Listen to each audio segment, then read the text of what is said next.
Welcome to online learning platform. Myself, Dr. Trusha, Assistant Professor at Subhadraben Suresh Chandra Institute of Physiotherapy, Ganpat University. In today's lecture, we learn about the gait. So, key point included the definition of gait, purpose of gait, phases of gait cycle, variables in gait cycle, and references. So, what is the gait? Gait is defined as the translatory progression of the body as a whole produced by coordinated rotatory movements of the body segment, in which your body moves into the straight or translatory direction. Your body parts is moved in the rotatory direction. The lower extremities support and carry the weight of the head, arm, and trunk. So, what is the purpose of the gait? Maintenance of support of the head, arm, and trunk, maintenance of upright posture and balance of the body, and achieve safe ground clearance as in swing phase and a gentle heel or toe landing. It is a stance phase. So we divide the gait cycle into the two phases. Stance phase consists of 60% of the gait cycle, in which the foot is in the contact with the floor, and swing phase consists of 40%, in which foot is in the air. When one extremity goes into the stance phase, the opposite and other extremity goes into the swing phase. So sub-phase in stance phase, there is the two method in which the stance phases, sub-phases of the stance phase and swing phase are described. That is the traditional method and RLA method. The difference between these two methods are traditional method is only considered the reference extremity in Rachos-Lows amigos method, the considered extremity is both. So, in traditional method, which include the subphase of stance phase, are heel strike, foot flat, mid stance, heel off, and toe off. And in Rachos-Lows amigos method, initial contact, loading response, mid stance, terminal stance, and pre-swing. So, and in subphases of the swing phase, traditional method include acceleration, mid-swing, and deceleration.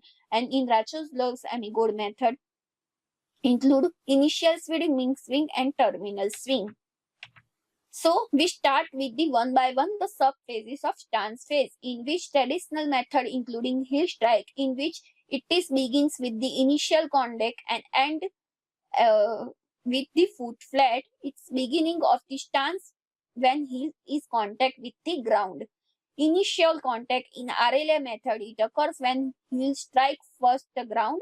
In some pathological gait, whole foot or toes in the contact with the ground, in which in heel striking phase, your heel is first striking to the floor.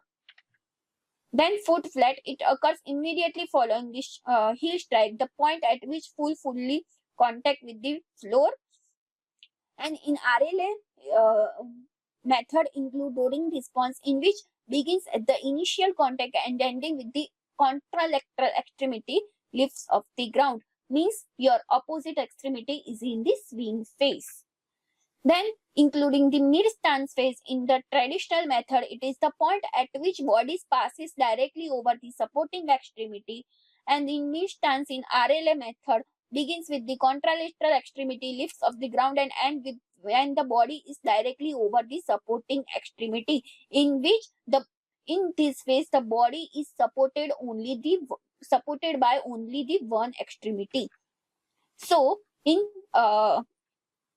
heel off phase, in traditional method, heel of the supporting extremity leaves the ground, and in terminal stance in RLA method begins when the body is directly over the supporting extremity and ends with the initial contact of this contralateral extremity, in which the supporting or a reference extremity is going into the swing phase and opposite or contralateral extremity going into the stance phase. Then toe of this supporting extremity leaves the ground in traditional method, and in pre-swing RLA method begins with initial contact of the contralateral extremity and ends with the toe of the supporting extremity. Then sub-phases on the swing phase, in which traditional method include acceleration, begin with the toe leaves the ground and continue until the mid-swing. In initial swing, begins with the toe leaves the ground and continue until the maximum knee flexion is occur.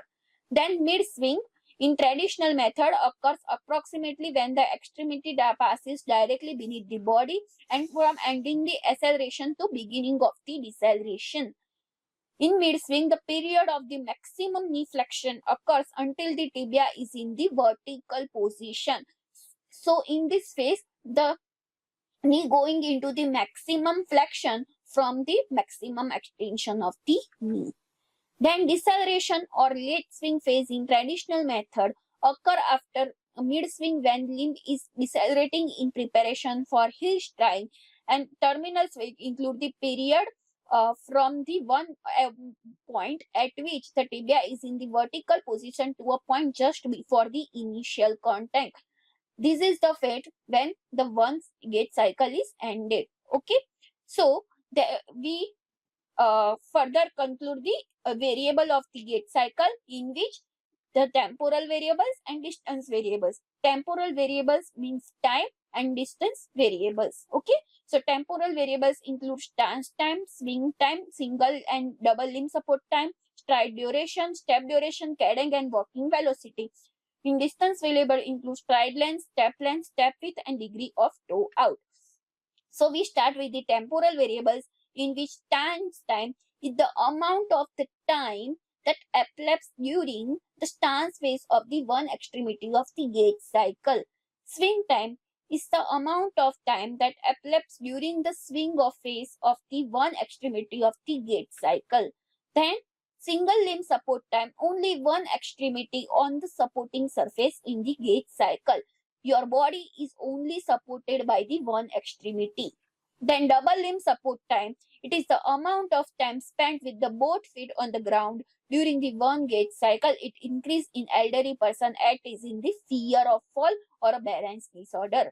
Then stride duration, amount of this time taking to complete the one stride for the normal adult. The stride duration lasts for the 1 second.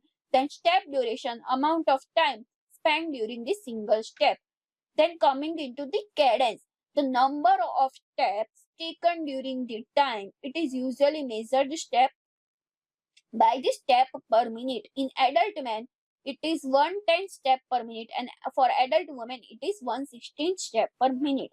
Then come into the walking velocity. This is the last temporal variables. It is the rate of the linear forward motion of the body, which can be measured in meters or centimeters upon second or meter per minute.